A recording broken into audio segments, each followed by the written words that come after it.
We have ignition, and we have liftoff of the Titan Centaur, carrying the first of two Voyager spacecraft to extend man's senses farther into the solar system than ever before.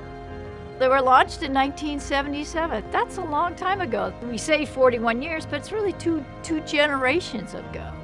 You can think of what the technology was. Your smartphone has 200,000 times more memory than what the Voyager spacecraft have. And so it's just exciting that we've been able to get it into interstellar space. We launched two Voyager spacecraft. They were basically the same, but they were on different paths.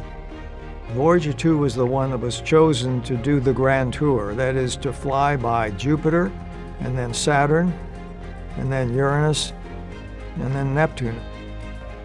And then after 1989, we began what is now called the Voyager Interstellar mission. We were on a path we hoped to get to reach interstellar space while we still had power on the spacecraft to transmit the data back.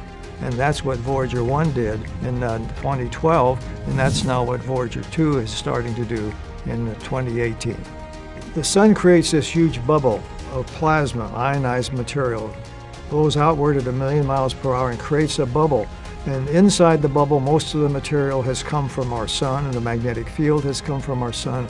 Outside the bubble, most of the material comes from other stars that exploded 5, 10, 15 million years ago. We have an instrument which measures the wind coming from the sun, and we saw that in fact there was no longer any measurable solar wind.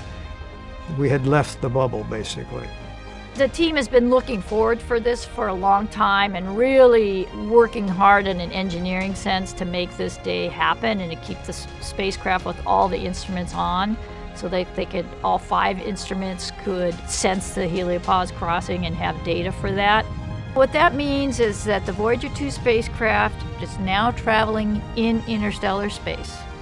Well, this just contributes to the number of discoveries that Voyager has been making, and this is one we'd hoped we would have the chance to do, and fortunately, the spacecraft were still operating when they reached interstellar space. It's really quite remarkable. Voyager changed our view of the solar system, really. I mean, we saw these active volcanic activity on Io, we saw the possibility of ocean on Europa. Just time after time, we were discovering things that we had not really even imagined some years before the Voyager mission. What makes it so exciting is that not only do we confirm what we thought we knew, but even better, it tells us where we didn't know that there was something to be discovered.